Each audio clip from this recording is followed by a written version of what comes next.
Let's get cracking straight into talk about Wrexham then, shall we? Because we kind of see them at the weekend. I know you wouldn't have been noticing it during the game, but we're looking at it, seeing them trailing through the whole match. But with Wrexham, never to give up on them because then they pop up again at the end and get a couple of late goals. They seem to be able to find a way to win so often, don't they, Wrexham? Yeah, I think when you've got that much quality in a team, then there will always be a chance, and players that are experienced as well, so they don't panic and keep their focus, and they're always going to be a huge threat. How good are they? You'll have seen a bit of them. Just how good are they as a team this year? Yeah, very, very, very good. And I've come up against Phil Parkinson a number of times over the years, and yeah, he's very, very competitive and very experienced.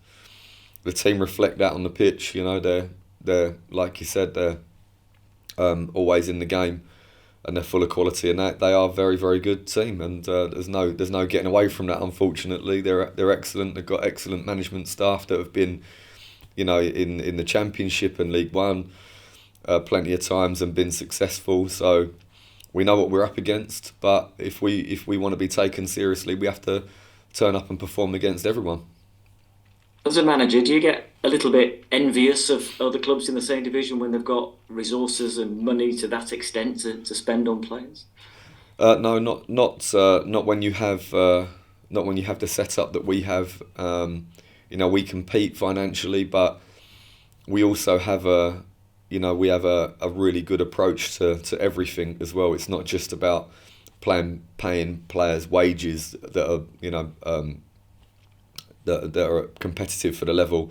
This club is also about investing time and money into all the departments, and we, more importantly than all of that, that we spend time recruiting the correct people, and that's where, honestly, that's where it has to start from, is getting the right people in and investing time and energy into the right people, and we've got that in several departments, in all departments. There's no envy, and the other thing to say as well is that although Wrexham, of course, everybody knows that they're being backed, but that doesn't make it easy.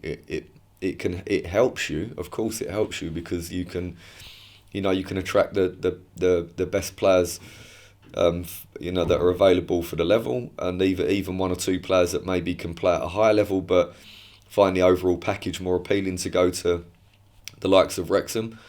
But that doesn't make it easy, and there's pressure there, and it's not like you can just go and sign any player that you want, because many of the players, however much money you're offering them, they're at a different stage in their career and they want to try to play in the they feel like they've got a chance to play in the Championship or the top of League One. And so however much you try to get the better players, and you feel like you can match the money, it's not always that simple. It's never that simple. And so Wrexham are doing that everyone there is doing a good job. And yes, like I said, of course we know that they've got resources, but they're also, you have to go out and you have to work hard every single day in training. You have to have a game plan. You have to stress about every single thing, like all the rest of the teams.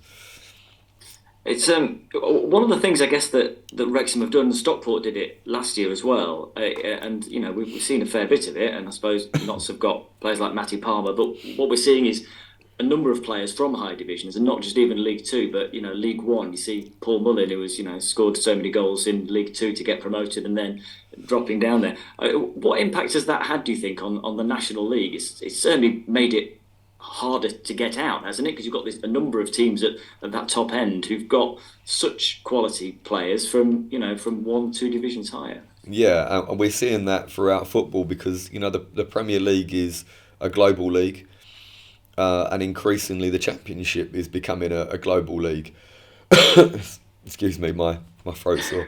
And so when it's a global market, it means that the British players are being pushed further down the pyramid, and of course there's some very, very good players, some outstanding players that are being pushed down the pyramid that would have played in the Premier League a generation ago playing the Championship, and would have played in the Championship a generation ago playing in League One, and that goes on, and of course it goes all the way through to the National League, that players that would have played comfortably at League One level, playing in League Two and possibly in the top of the National League and so on.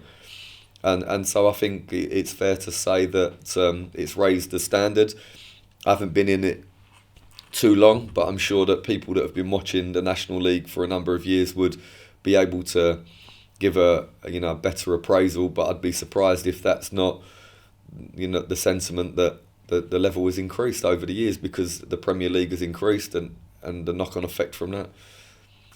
When you said that the challenges that the Wrexham players and coaches face are the same as everybody else, I suppose they also have the added pressure, if you like, the added challenge of cameras being around an awful lot and it being, a documentary then being streamed around the world. Is that the sort of thing that you is it just part of the modern game, or is that a distraction that you're quite glad not to have? I'm personally glad to not have it. I don't know if it is a distraction or if it gives them an increased sense of superiority that helps them. I don't know is the honest answer. I don't know how that affects the group, but it's incredible. I know that to be a National League team and to have this type of profile is incredible. It's brilliant. I'm sure it must be good for the whole league. I don't think I would enjoy having that around. I prefer just to concentrate with the players on our organisation and preparation for each game and not have this added distraction. But they look like they're dealing with it very well. They're right up there. They're winning all the time, scoring a lot of goals, so they're dealing with it brilliantly. I think, again, like I said at the beginning of the interview, with this management team, they're capable to deal with that added pressure. I think many wouldn't.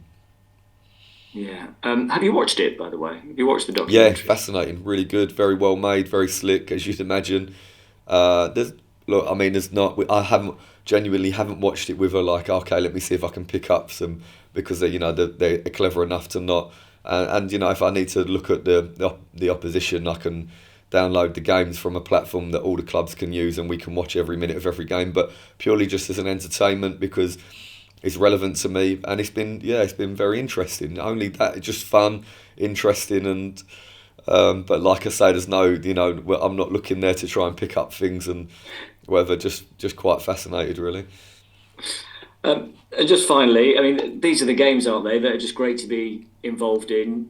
Wrexham are going to bring a huge amount of supporters. Notts are going to be very well backed at home, under the lights, top against second. I mean, this is what it's all about.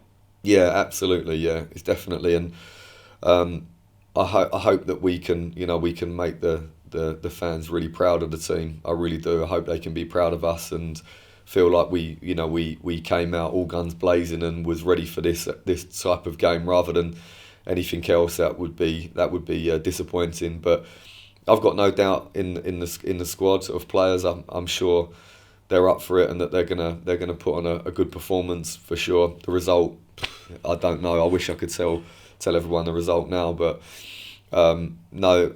Other than that, I'm confident of everything else.